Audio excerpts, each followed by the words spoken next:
Vous connaissez sûrement le laser game. C'est à peu près la même chose. Vous avez un parcours de tir à faire avec des simulations sonores, visuelles. À l'époque, j'avais la réputation d'être très bon dans cet exercice. Je termine mon parcours et à la sortie, le sous-officier chargé de superviser l'exercice me dit « Alors, capitaine, je pense sans faute ». Là, il ne m'a même pas emmené à la vidéo où on aurait pu dérocher l'ensemble de la séquence.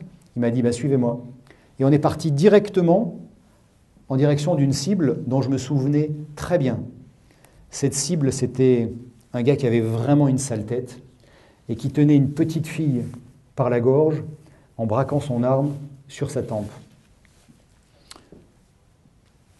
Et en m'approchant de la cible, en suivant le même cheminement que j'avais pris pendant mon parcours précédent, grosse surprise, je vois se dessiner derrière ma cible, mais suffisamment décalée pour que je puisse la voir, une très gentille grand-mère avec un panier à provisions débordant de fruits et légumes. J'avance de plus en plus en traînant des pieds, et lorsqu'on arrive sur la première cible, on voit un magnifique groupement en plein plexus solaire. Je savais déjà qu'en passant à la cible de derrière, j'allais voir la malheureuse grand-mère avec le même groupement, mais en pleine tête.